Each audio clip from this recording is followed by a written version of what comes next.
worked actually longer than that because, you know, I count the time I was a student and a grad student in the U.S. that I'm so used to summers being off when now, of course, the term summer doesn't mean much in Malaysia out there because summer 12 months a year here. It's warm year round. But, you know, summer vacations are ingrained in Western culture because back 100 years ago, you know, 200 years ago, you know, most of the schools would always give this period off from May till September because that was when you planted the crops and harvested the crops, especially the harvest. The harvest is when you go out in the fields and bring in the planting. You know, the farmer can usually handle without the children, but they need the children full time to help go out and get the bring the wheat in, the corn in, the soybeans, all that's there. So summer vacations have been kind of ingrained into Western culture. So I'm so used to the period from the end, you know, the middle of May to the end of May, all the way to the first week of September, not having classes. And in the U.S., I usually taught a summer course that was 6 weeks long, but it was an online course. In other words, I didn't actually see the students, but once in a while they would come by my office with some questions. All the lectures were essentially what I would do is I would sit in my office with my computer and I would record lectures as if I was in front of a classroom there. And then the next summer I would just use the same lectures again. You know, I wouldn't read. You know, online courses are great. They're a lot of work the first time because you got to get the lectures correct. But if you do it right the first time, then you don't have to redo the lectures every semester. So I've gotten used to that. So my brain is still thinking that I should not be teaching classes. I should be sleeping until about 10 o'clock, 11 o'clock most days. Kind of wander into the office about noon, 4 or 5 o'clock, head home. You know, I'm programmed that way. And unfortunately, I have this class plus the transfer degree course. So I've got 3 classes this session. So it's fairly busy. So I have a hard time getting motivated So I understand where you're coming from, but unfortunately, we've got to get through this particular material. And kind of a side note, this material, and I don't know if I talked about the first week, I'm going to get sidetracked here a little bit, but this material is something I've done for many years. I enjoy this type of material. Most of you are going into the electrical engineering side, right there, where you're doing power distribution, generation, building and you're probably not going to see as much of this as I'm excited about unfortunately, So I have to kind of tone down a little bit of my enthusiasm at times with this, To me, microprocessors, microcontrollers are the greatest, I wouldn't say the greatest thing, but they're the most significant change in the electronics and electrical world of the last 50 years. There is nothing that has changed the electrical world in the last 50 years than the advent of the microprocessor and digital computers and embedded systems. The only area it has not significantly changed has been in the power generation and the power transmission. That industry has stayed pretty much the same for the last 100 years. So, you know, I kind of joke with the guys up there that other than the ones that teach power electronics, that really the material that they cover, network theory hasn't changed in 50, 60 years. Thevenin equivalent circuits have been around for at least 75 years. You know, when you look at reflected impedance back through a network, that material hasn't changed. Looking for faults using reflective. Some of the equipment for measuring it has changed because of microprocessors, but the rest of the world outside the power generation has changed tremendously. If I went back to the time I was your age, which was in my early 20s, let's see, I had a color TV at that time, about 3 channels at their push button. if I wanted to make an international phone call, I had to go to the post office. I was living in the UK at the time, and they would connect me up there. If I wanted this, there was no email. There was just regular mail. I'd mail a letter, and it would get to my parents in a week or two. That there. So, communications has drastically changed up there. The newspapers was something that you picked up was in paper. I think you've seen those, right? Newspapers? Everyone's seen those out there? They're going to disappear probably in the next 10 years, I would suspect. So a lot of things have changed out there. So when I look at microprocessors, I tend to push it heavier because it is important to everything except for what your major area is. But you're young. You don't know where the jobs are going to be 20 years from now.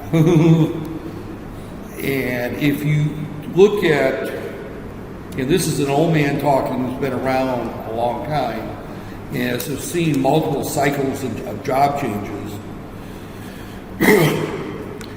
Electrical engineering, as you're studying it, has become very, very non-significant in terms of new hires.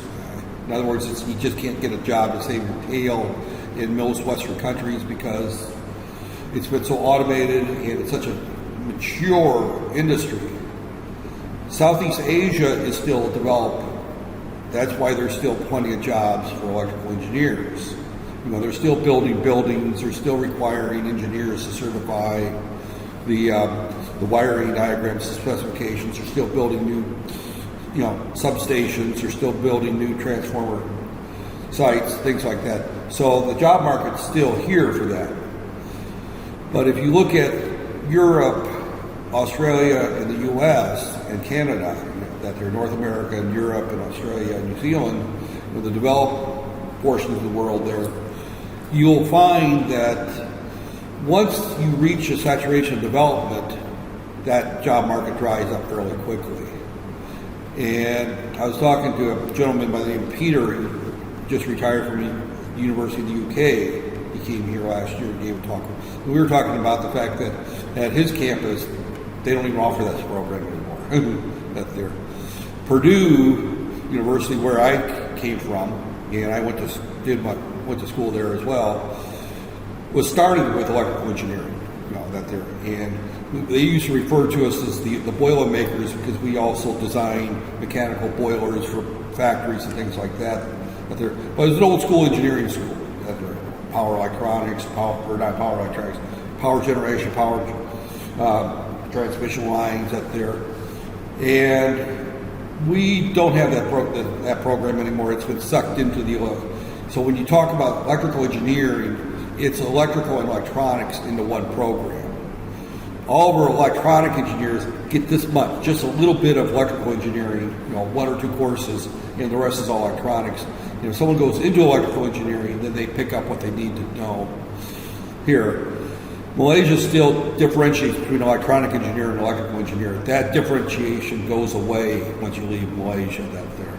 So I'm still of the mindset that if you're an electrical engineer, you've got 3 courses in microprocessors and 2 courses in digital, and you might get 1 or 2 courses in power generation.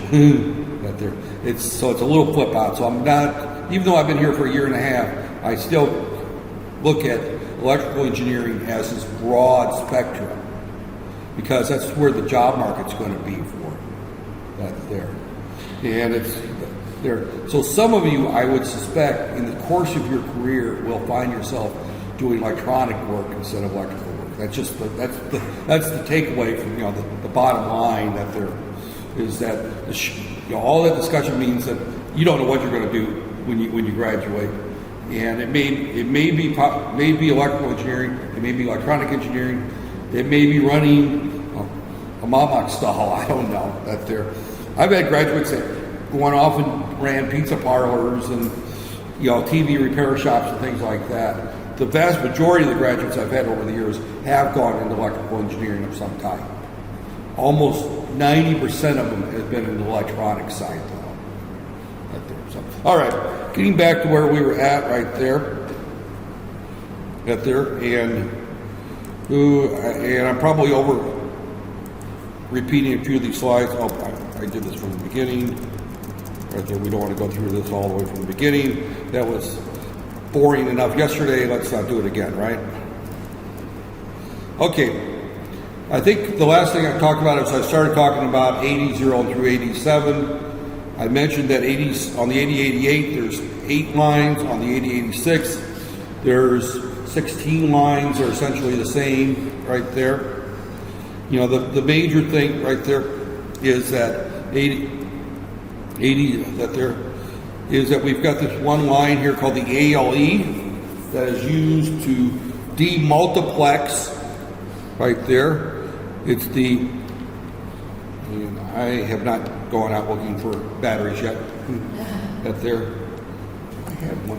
I think that's a truck.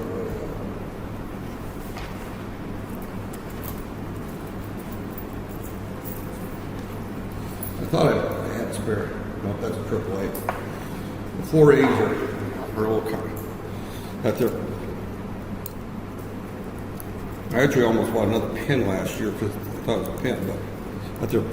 Okay, the ELE is this magical line right here that is used to demultiplex.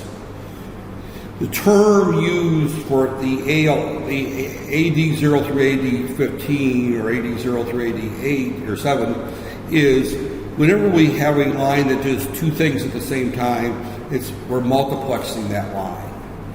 Multiplexing has been around for a long, long time. The first circuit that probably did multiplexing is the telephone. I want to say the modern day telephone, but it's not the modern day telephone. The modern day telephone, oh, here comes our gentleman, that there. So, but the telephone typically has between one city to the next city or one village to the next village, 1 pair of wires, 2 pairs of wires, you know, that there, and you can have multiple phone calls on the same wire.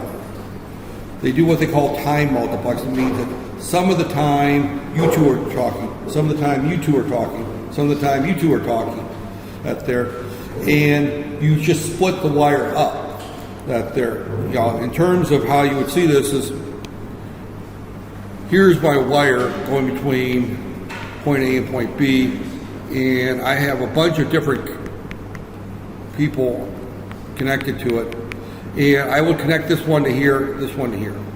Then I connect this one to here and this one to here. And I just simply go through and I give you the wire part of the time, and then I give you the wire part of the time. And if you do this fast enough, that there, you don't notice it. So when you pick up your phone at home and you're talking to somebody, you think that you've got a connection between point A and point B completely. But in reality, you only get that wire about 128th percent of the time.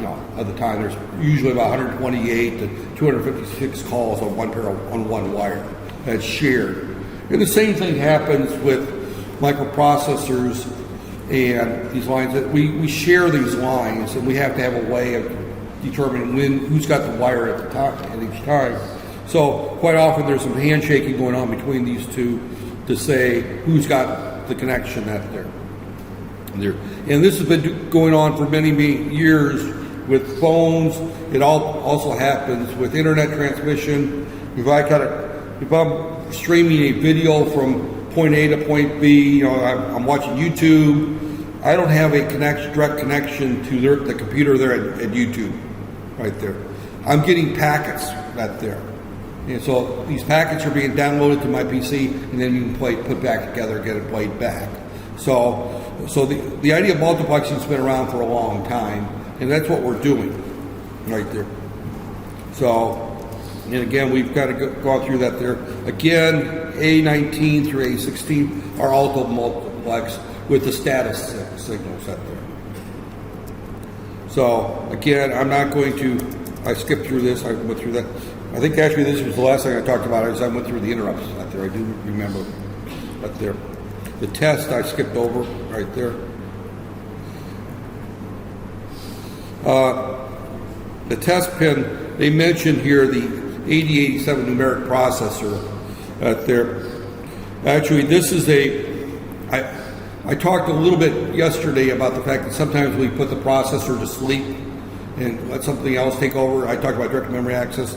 Another time we will put the processor to sleep is when we have multiple processors within our system.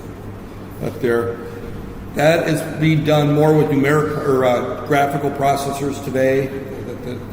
We will tell the main processor to take a nap, and we let the video card control the graphics. That's beyond the scope of this course.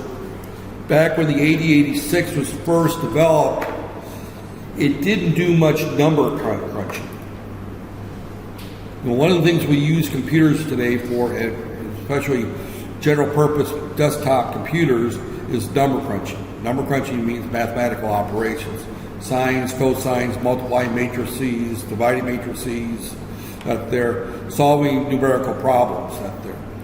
And one of the things that the computer is used a lot for is simulation of problems that we can't solve analytically, such as partial differential equations, some very complex integrals, some of the problems you have in calculus that are very tedious, long, drawn out, and you can't come up with a solution fast enough from analytical, but you can numerically approach the problem and come up with a numerical solution right there, using simulations out there. But that requires a lot of number crunching. Well, the original 8086 didn't do a lot of number crunching. It was a general purpose microprocessor, and its instruction set included add, subtract, multiply, divide. That's all it did. There was no cosine command. There was no tangent command. So Intel realized that a lot of people wanted that stuff. They came up with a numeric processor, and they called it a coprocessor. So whenever something came along that required a lot of number crunching, a lot of mathematics, the processor would be told to go take a nap, let the 8087 do the job for a while. And that's what that there. Starting with the 486, the math coprocessor was sucked into the main processor. So we don't have this coprocessor anymore. But you might see it from time to time on legacy systems out there. But they just got to mention this math coprocessor, numeric coprocessor. The ground, I talked about the ground. I mentioned that everything must be connected to the same thing. And here I'm getting to the pins I'm skipping. All right. Why they did this, I don't know. This is the stupidest thing I've ever seen a company do, but there's a wire on the 8088, it's called the IO/memory NOT. The 8086 is called memory/IO NOT. One of the things that we have when we talk about microprocessors, we have what's called the address space. And when we talk about address space, there is general purpose here. We have, starting with I'm going to go from the top down, and we go to F, F, F, F. There should be 5 F's here. This is the 8086, 8088, and these are all addresses right there. And each one of these holds 8 bits. And I'm going to talk about this as the 8088, just because I want to make them 8 bits wide. If it's the 8086, then I have to make them 16 bits wide, and they would go up by 2 each right there. So we'll assume that it goes up by 1 right there. This is the address of each memory location, and there's a piece of information there. There's a byte of data in each of these 1 million locations right there. There's the 8088, 8086 will address as 20 address lines, so it's got 2 to the 20th locations right there, which is roughly 1 million right there. 1 million locations. And that's what we can store there. Now, if we're talking about, say, something with 32 address lines, we're talking several terabytes that it can access. If we're talking 24, we're talking times 2 times 4, we're talking 4 megabytes. So the amount of memory space that we can access there, this is called the memory space right there. We can also have the input-output space. They use the same address lines right there. And it's a separate area right here, right there. Now that's only 64K in size. In other words, that's only got 16 bits of address right there. But this is the I/O space right there. So it uses the same address lines.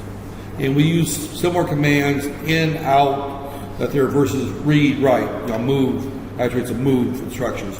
Well, how we access memory, and we use in and out to access I/O right there.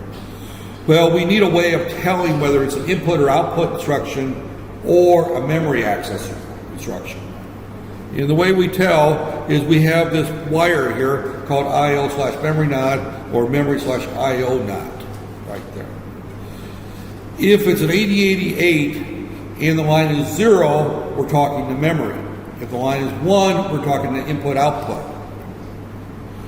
They reversed it with the 8086. That's there. If it's a 1, it's memory. If it's 0, it's I/O. Why they did that? That there. Ever since the 8088, it's pretty much always gone this way here. But the 8086, remember, was released first.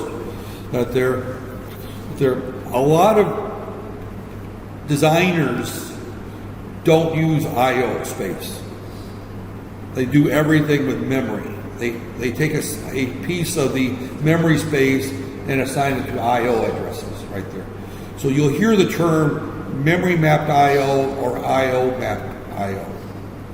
Memory mapped I/O means that this I/O space doesn't exist and it's actually a block over here. They put all their input and output inside the regular memory space. They assign it at the I/O mapped I/O means that it's a separate addressing space out there, right there. So now later on we'll talk about the difference between Harvard and von Neumann architecture, where we have memory or code and data spaces being separated, right there. The 8086 is what they call a von Neumann architecture, and there's only one memory space. So this might be code, this might be memory or data. This might be code, and if it's I/O map, this might be I/O. In other words, everybody shares the same addresses right there. So it's similar. Actually, probably the easiest way is if you look at phone numbers. Right there. Everybody here has a cell phone, right? You can't be alive in Malaysia and over the age of 12 without having your own cell phone, right? Or a hand phone. We call them hand phones here in the U.S. We call them cell phones up there. Well, in the U.S., if I get a cell phone or a hand phone and I live in Indiana, my phone number is going to start with 260, which is the area code for Indiana. And then it will be 414-474-2255 or whatever, and the 7-digit number right there. And you can't tell a hand phone number from a house number. They all start with 260. So that's the equivalent of I/O or memory mapped I/O. That your headphones, even though they're separate from the phone network, that the phone numbers are sharing the same space as the local phone numbers in Northeast Indiana, right there. So that would be the same thing as everybody in KL that has a hand phone would start with 03. Right there. That would be memory mapped I/O right there. So all your hand phones start with 03 because you live in KL. If you move to Penang, I think Penang's what, 07, is that right? What's that? 070? That's there. So Penang would be 07 right there. Or Johor, I think is what. Yeah, okay, Johor is 07. Yeah, because I lived in Johor for a while, so I remember 07 from somewhere. I don't know where I got Penang from, but if everybody that lived in Johor, whether it's a hand phone or whether it's a house phone or whether it's a business phone, their phone number would start with 07 right there. So everybody in Chicago, their phone number starts with, I can't even remember what Chicago is anymore, 303. I'll just throw that out there. Washington, D.C. is 212. Minneapolis, St. Paul, or Southern Minnesota is 612 right there. So Wisconsin's 414. Every town or part of a state, depending on the state and city, some cities have multiple area codes, some states only have one for the entire state. It's just broke up with how many phones there are. Malaysia's broke up by state right there. And some states like KL ran out of phone numbers, so you went to 8-digit phone numbers, right? Out there. So But regardless, that's what that's what you got there. But in Malaysia, hand phones now have separate spaces. If you're with Hotlink, you may have a 017 number. If you're with Digi, you might be 016. There you go. I only know Hotlink because I've got a 017 number. I used to have a 012 number, so I don't know what any of the others are.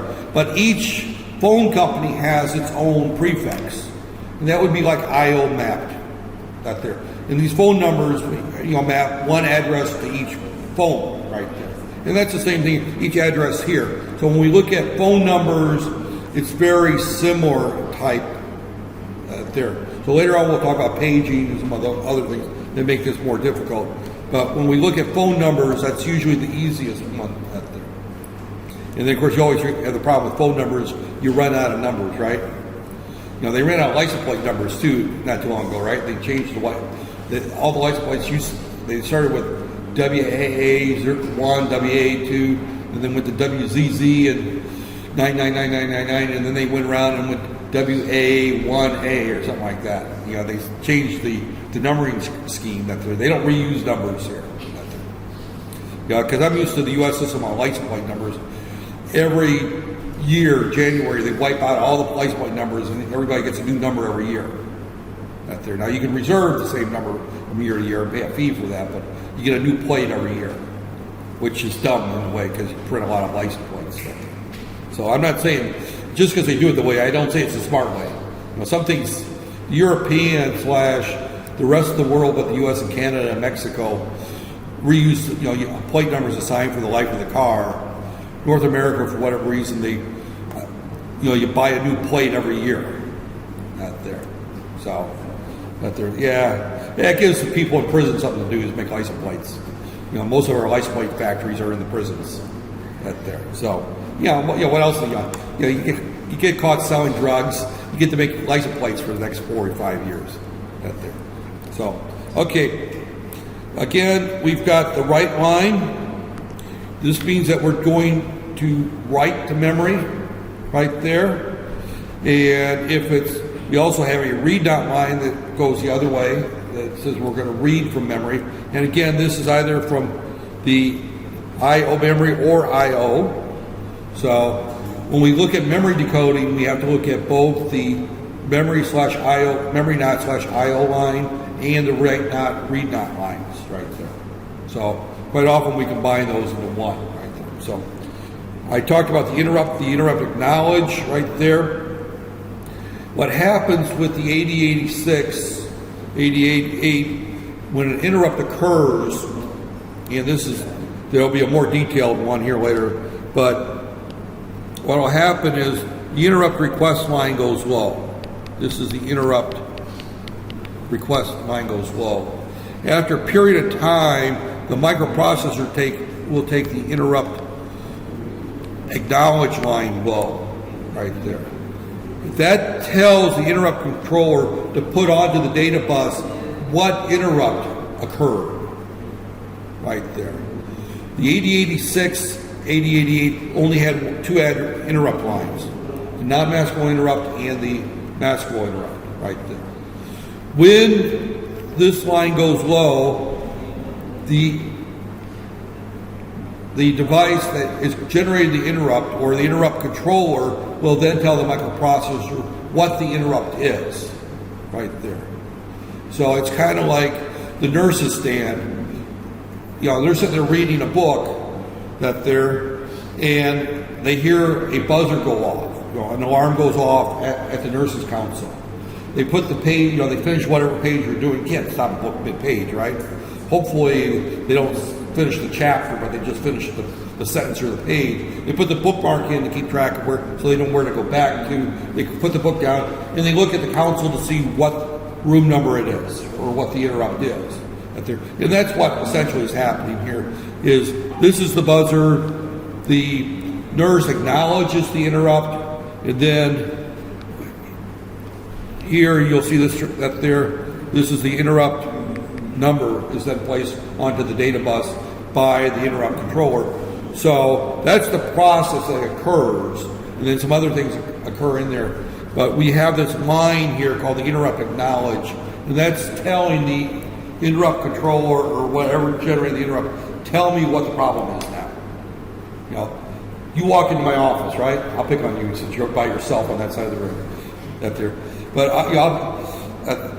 you walk into my office and I'm sitting there staring at my computer, and I do this, I acknowledge you there, and then finally I look for my computer, I turn and go, what can I do for you? You know, in other words, I'm now asking you, you know, you've interrupted me, and I'm not saying that there's anything wrong with the interrupt, but you generated an interrupt by walking into my little cubicle, and saying I was going to Cuba or whatever, you stop me from what I'm doing. I'm going to finish reading whatever email I'm that I'm doing, or I'm going to close it if it's from my girlfriend. I don't want people to read it.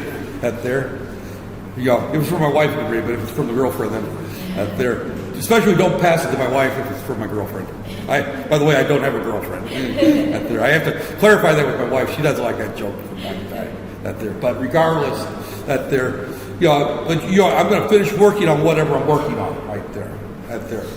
And then I will acknowledge you, and then you can tell me what, your question might be, what's going to be on the exam. That's always toward the end. Can you tell me what's going to be on the final exam? And students always ask that after I told them what's going to be on the final exam in class 3 times. They always come back and ask again, hoping for more hints. Or you're going to tell me that, this week is a holiday, and I don't think any of the students are going to show up on Thursday. Can we reschedule that class or post that there? But regardless, you got something to tell me and interrupt that there. So that's what happens in this interrupt process that there. So these data that there, again, this here is, this data transmit receive signal is transmitting data or receiving data. This is, again, a directional signal. It's not used that much anymore. That line has kind of gone away right there. So the address latch enabled. This is probably one of the most important lines for this class. You need to know what the address latch enabled does right there. And again, the address latch tells that it has a valid address. It could be a memory address or an I/O port number. We don't care at this point. It does not float here and acknowledge that we don't care about that. So essentially, this is a very timing sensitive line because when we design our hardware system, we have to take that into account because we have to latch our address out there. I'm going to be talking about memory and how memory looks here probably later this week out there. And memory has on it has address lines and it has data lines. It doesn't have multiplex lines. Our memory chips do not have multiplex lines. They have to be separated out right there. And we do that by latching them right there. And we'll look at that there. And the address latch enable is a key line for that there. So we will come back to that right there. The hold, I'm going to skip the hold. These status lines right there. Skip those right there. Skip these right there, the lock. We'll see. The clock generator, I'm going to skip right through that. As I said before, the clock generator was a chip that was added to a lot of the early microprocessor systems that generated the clock required for the signal. Every microprocessor or finite state machine, whether it's a microprocessor or not, and a microprocessor is a type of a finite state machine. I don't know who you had for digital, probably Lily. That there. Did she talk about finite state machines? No? That there. So finite, she didn't cover. I'm going to have to go down, ruffle her up a little bit because finite state machines are critical for some things out there. But a microprocessor is a type of a finite state machine, and a finite state machine is a digital way of looking at digital logic. That you're in one state, you look at your inputs, and you decide what your next state is. And a counter is a simple finite state machine. Right there. So a stoplight is a finite state machine. You control a microwave oven with a finite state machine. Your refrigerator runs on a finite state machine. Almost any digital logic circuit can be equated to a finite state machine, right there. So, and any finite state machine, whether it's a microprocessor or an embedded custom digital circuit or a series of TTL circuits, needs a clock to tell it when to change, right there. Otherwise, you got chaos, things that there. So you need clock generators. Well, every microprocessor, because it needs a clock, they took up space so they came up with a clock generator circuit in 1979. That made sense to do that. Nowadays, the clock generator circuit is built into the microprocessor itself for the most part. So we don't really look at that there, although a lot of the larger motherboards have clock generating circuits still, the general purpose that they're. I'm not going to cover how to program them, how to set them up there. Anybody who's ever done overclocking on a desktop computer system, you get into the clock generator and you tweak it and make changes to it up there. So I'm not saying that they're not used for general purpose, but for embedded systems or anything that you're going to probably see, you're not going to see clock generator circuits up there. So up there. But the idea of a clock generator is that we have usually a crystal, we have some control lines, and coming out of this thing we have a clock right there, which goes through and generates a system clock for the rest of the circuit. And it's a very complex circuit, and I'm not going to go into it right there. And again, I'm not going to cover that there. So the clock generator, skip from anything you study for the final exam, it will not be on that there. So right there. The only thing that is important is that there's a couple of things I want to just kind of mention about the clock generation circuit right there, is that the input reset for the clock generation is an active low, the output is an active high right there. I mentioned before that almost all microprocessors or embedded systems, microcontrollers, are now use active low resets. Even the original 8086 actually had an active low reset for the actual hardware reset, but the clock generator actually provided the system reset for everything else that used active high right there. So, and then again, this is the oscillator, and this is the clock that we can also, right there. And quite often, some of these systems require multiple clocks right there, especially if you've got dynamic RAM in your system. You have to have multiple clocks for generating it there. So, there. I'm not going to spend a lot of time talking about there. This is basically the circuit that, as you would use it. See, you saw that very complex circuit. In reality, this is the way it's hooked up. Very simple wire up. This is your crystal. You don't have to use a crystal for that there. Most microprocessor systems use crystal oscillators because they're the most accurate. And a lot of your quartz watches, for example, will use a quartz crystal or a crystal for keeping track of time right there. The 8051 that we're going to be using in the lab actually does not use a crystal, but you can add a crystal to it right there. And we'll talk about that in more detail. These are just grounded to put it in a certain mode, free running right there, synchronized. This is the reset circuit right there. And you notice that we got a reset button here. We got a capacitor right here at this point. And when we power this up, it starts at ground and then the capacitor charges. And at that point here, this resets the processor. And when we get, as this voltage rises on the capacitor, we take it out of reset mode right there. So this is why we use active low resets for our physical resets, is that if we want to put a reset button in, all we have to do is ground that capacitor. And then discharges the capacitor and then charges back up and puts it back in running mode right there. So most of this here is pretty much gone away with most microcontroller circuits, most smaller microprocessor systems, and we just put two pins over here, one for a clock and two pins for a crystal out there. And actually on the 8051, some of them, the whole thing is built in here and has a pre-running clock that there. That's not very accurate, but that there. And then this is a reset knot on that there. So this chip has actually gone away with most modern systems until you get to the high-end i5, i6, or i5, i7, i3 Intel or the AMD desktop computer processors right there. So the reset system, and again, I'm just going to skip on that. I talked about that there. Okay. How are we on time?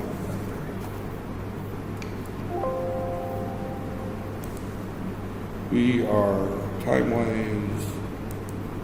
Oh, we got plenty of time. We can keep on talking for another 30 minutes, right? That there. All right. This section right here, I'm going to put a big star on this because this section will show up on the final exam. Right there. It is an important section right there. This is the bus buffering and latching, because that's part of our overall system design right there. Right there. So as we look at this right here, before it can be used with memory or I/O, the multiplex buses have to be demultiplexed. I mentioned earlier that memory has separate address lines and data lines. That we have to separate those lines out as part of our system design.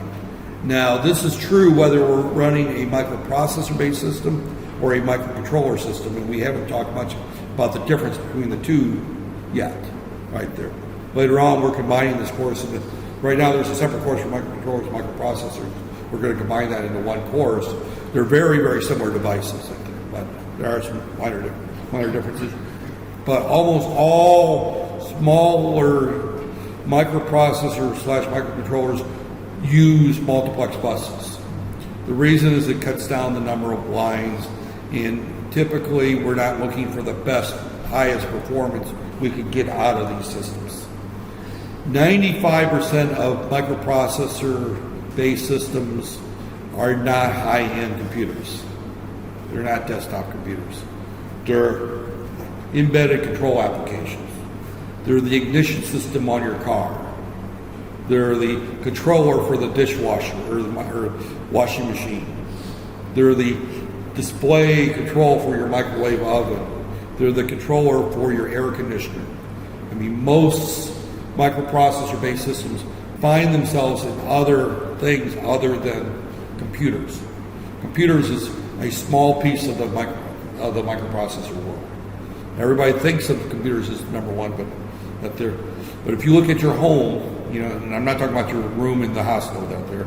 If you go to your house and you look at how many things in your house have a microprocessor in them, and you're going to find possibly a laptop or a desktop computer, a tablet or two, and some cell phones.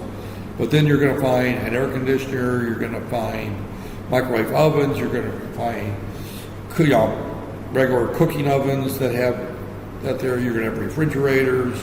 You're going to have television sets. You're going to have your DVD players. You're going to have Astro boxes. All those things have microprocessors in them, right there.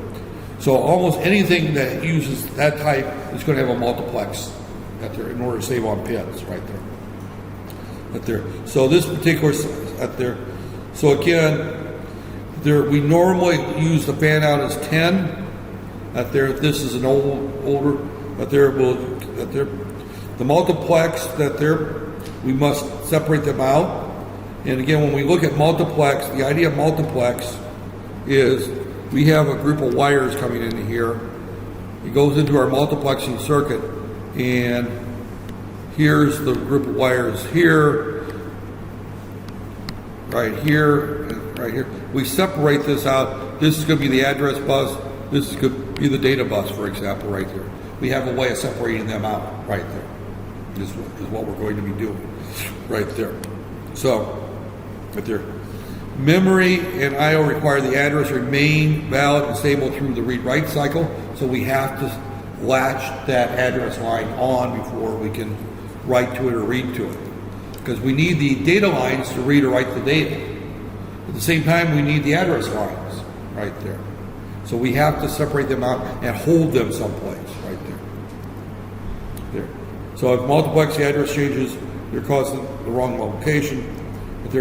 Again, this is just all terminology. There's 3 buses right there, and these are very important. Question right there: an address bus right there, the data bus, and the control bus.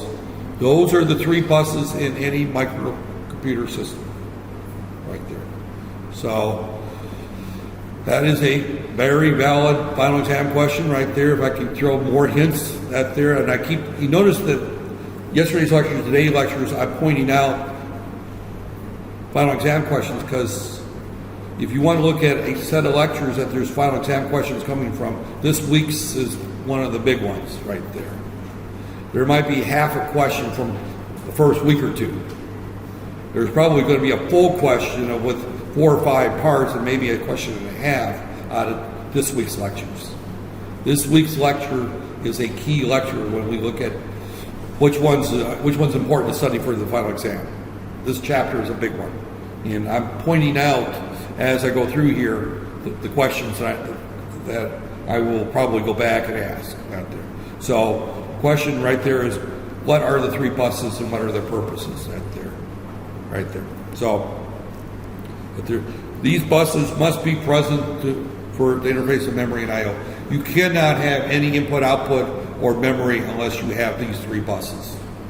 And they have to be separated out and distinct. Coming out of the microprocessor, they're not. And the lines may not be the right lines coming out of the microprocessor. So when we do our interfacing, we have to look at what lines are available and how do we get the microprocessor to work with it. So, okay. You'll hear me mention the term 373. A 373 is a latch. It's an octal latch right there. The purpose of a latch is I have an input, an output Q. Here's my input D, and then I have a latch enable right there. If the latch enable equals 1, Q equals D right there essentially. If latch enable is equal to 0, Q is equal to whatever D was when latch enable last equal 1 right there. In other words, if this is a 1 and this is a 1, this is a 1. This goes to a 0, this goes to a 0, this stays a 1. So we latch that there. It's just like me handing you a book right there, or a piece of paper. You know, I keep handing you papers right there, and you're holding the last piece of paper. At some point, I stop handing you pieces of paper. Whatever the last piece of paper you hold is what you've got in your hand right there. And that's the same thing as when this latch enable goes low, we're no longer allowing the output to change. We've latched it in. We've kept it there, right there. So, right there. And again, it's like taking a picture. I've got my phone, and my phone's buried in here. I got my phone here, and I'm moving around here, and I'm looking at whatever's, whatever I'm moving that's there. As soon as I hit the button and I snap a snapshot, I've stored that image right there. And that's in the memory until I take the next picture. And then, of course, it's stored right there. But when we take the address latch from high to low, we're essentially taking a snapshot of that bus. We're taking a picture of it. And we're just going to store that there. And when we look at, if we have 8 of these, right here, 8 lines going to this here, we have 1 latch right here, and coming at there, we take this high, and then we take this low. Whatever was here, when this goes low, is going to stay here. We've latched it. And what's this line I keep talking about? ALE, what that means, address latch enable. That's the line that's going to go to our address latches, right there. So I can't repeat that enough, give enough hints. Even the name of the line is a hint at what it does, right there. So, right there. So we've got, on the 8088, we've got essentially 11 lines that have to be latched. We don't have to latch AD8 through, or A8 through A15 because they're not multiplex. On the 8086, we have to latch all 20 lines, right there.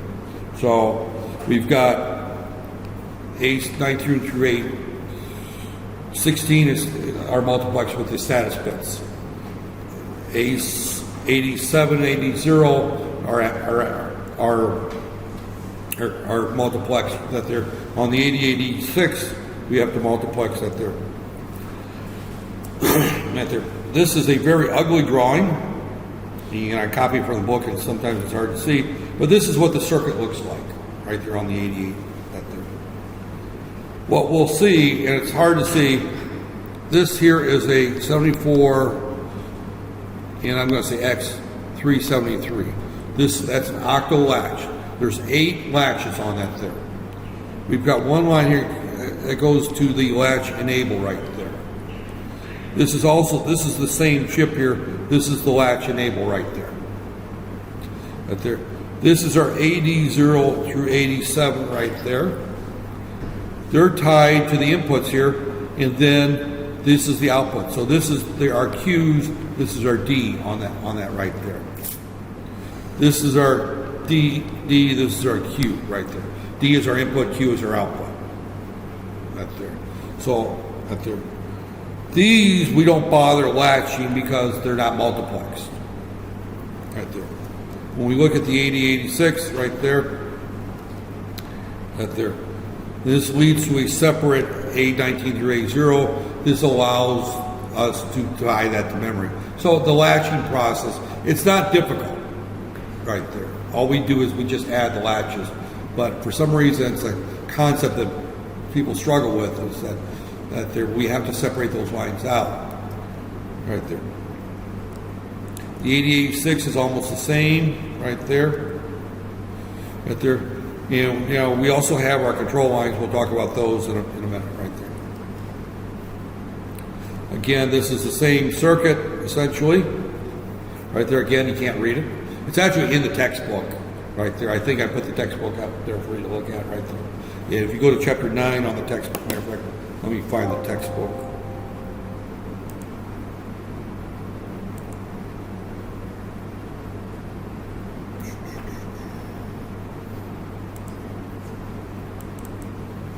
I thought I put it. Brain slides.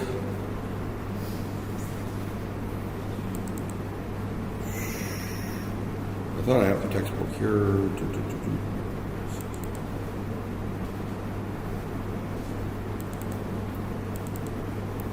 All right. We want to go all the way to chapter 9 with this thing here. Actually, it'd be easiest thing to do is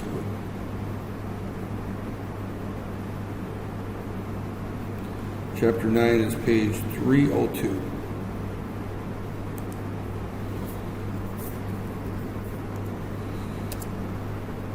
And of course, these page numbers don't coincide with the real.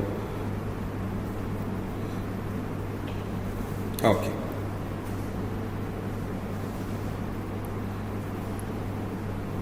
There, that's a little easier to read, right?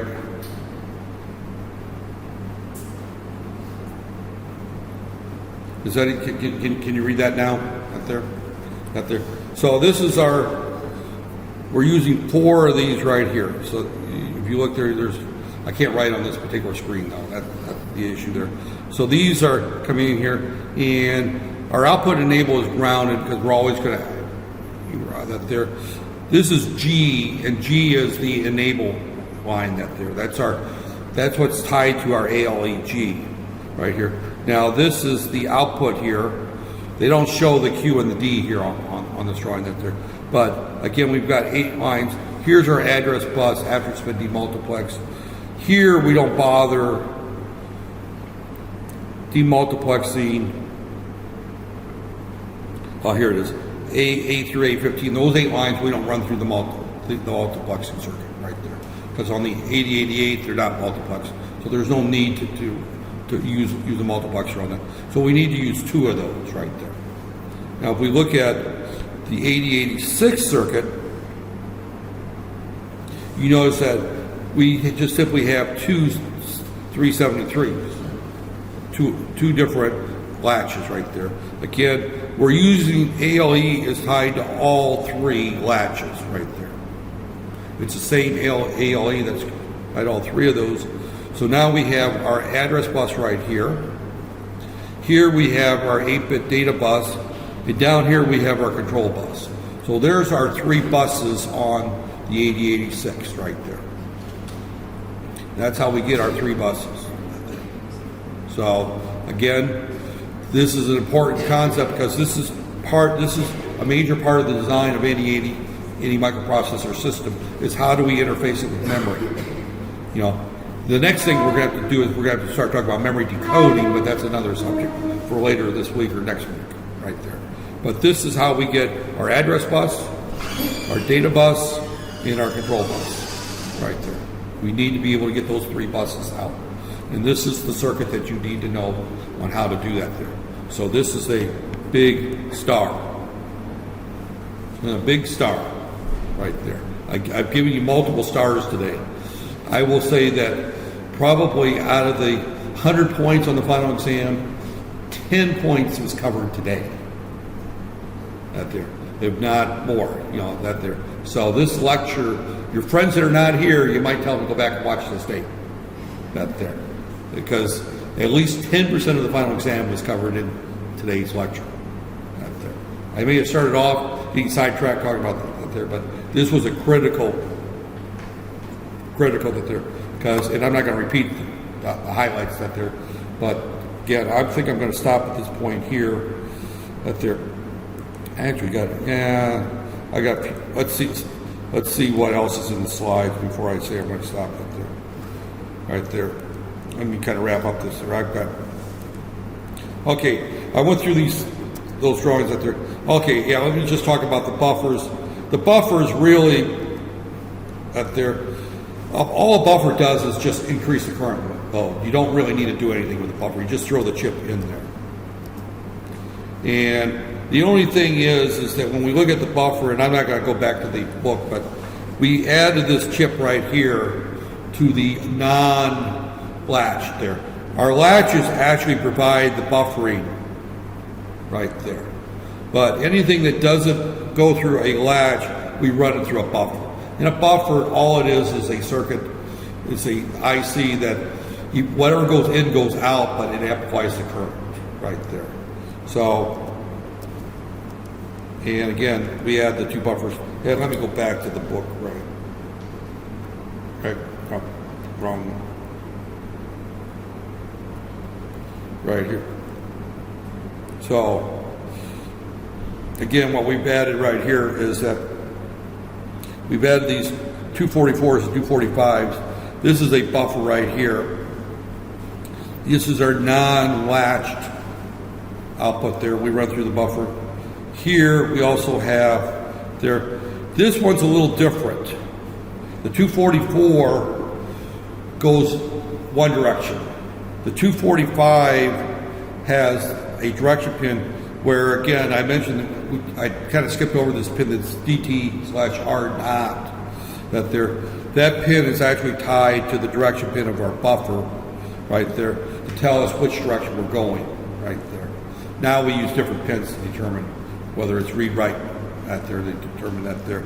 But this just simply tells our direction right there. So, again, this is that there.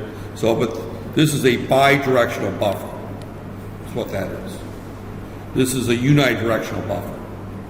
The bi-directional buffer means that the address, the microprocessor is the only device allowed to write to the address lines. It's the only one that can write to the address lines. With the exceptions we kind of skipped over are the coprocessors and the DMA that there, but that's not normal operation.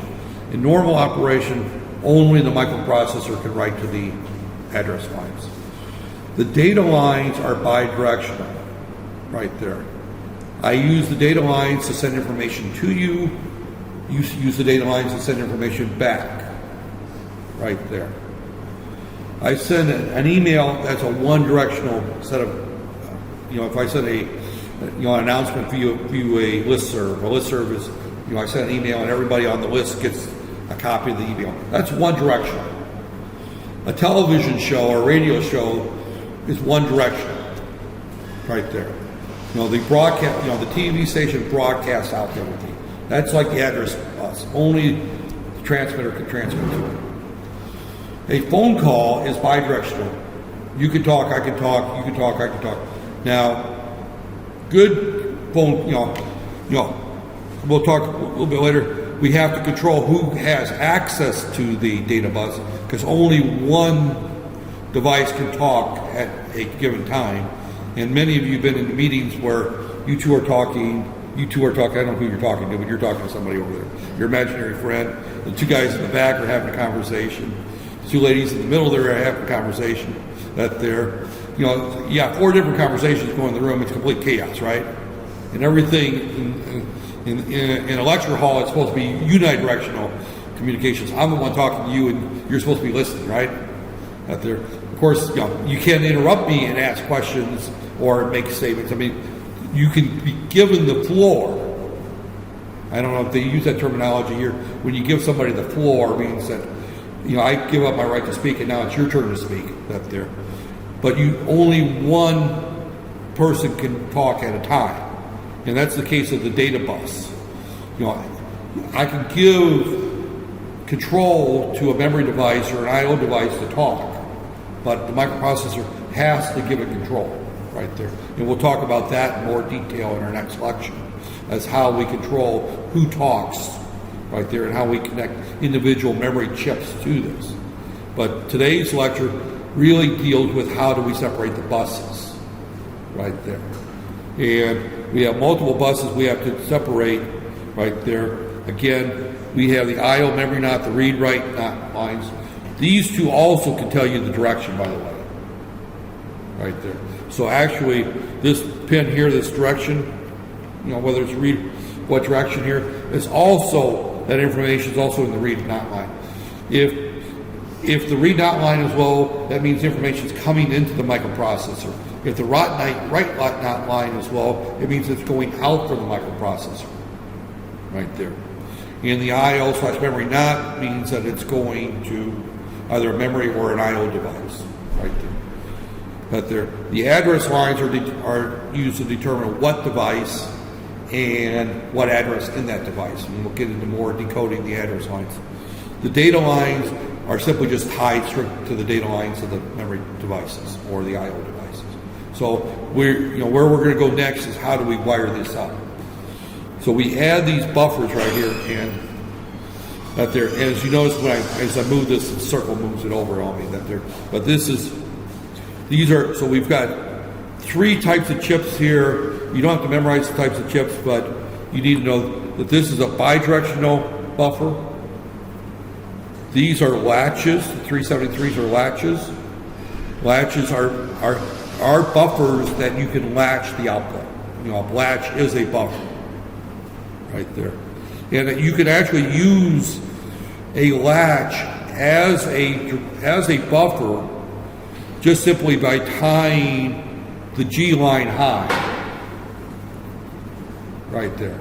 So if I don't have any